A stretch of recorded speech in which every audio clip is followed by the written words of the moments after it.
Why hemochromatosis happens when we age.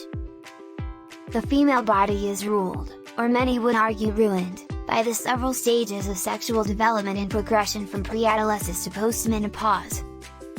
Antioxidants and redox signaling has just published a study demonstrating that the bodies of postmenopausal women can accumulate iron in dangerous amounts and that this may be responsible for many conditions that typically occur in the later lives of many women. Many studies have proposed that the lower rates of heart disease in young women result from menstruation.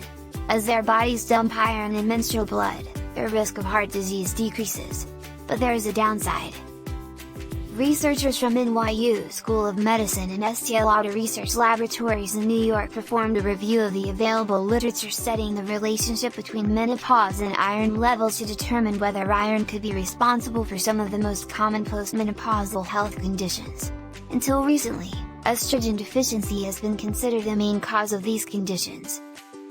They found that women's bodies typically store only 4.8 mg of iron per kilogram of body weight at age 45, at the beginning of perimenopause. This increases to 12 mg of iron per kilogram of body weight by age 60, after menopause has ended. While the postmenopausal rates of iron storage are still in the normal physiological range, though on the high end of it, the researchers found numerous studies reporting that these levels of iron storage are associated with many health conditions. First, some studies show that an increase in postmenopausal iron storage increases breast cancer risk in older women, with women who store the most having the highest risk. Second, the best known consequence of increased iron storage after menopause is an elevated heart disease risk.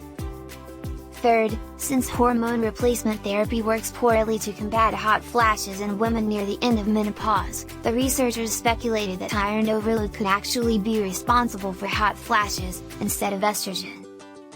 These researchers found published studies showing that women with the most frequent hot flashes had the highest levels of iron storage. Iron deficiency has also been linked with an inability to stay warm. Fourth, the researchers found multiple studies reporting that both iron deficiency and iron overload in animals cause a loss in bone mineral density.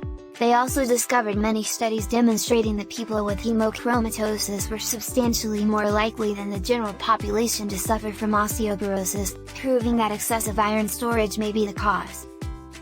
Finally, an excessive iron causes the skin to become thin, dry, and wrinkly, which might explain skin aging. Therefore, it's extremely important to tackle iron overload, hemochromatosis, as soon as possible, using the simple steps explained on description below.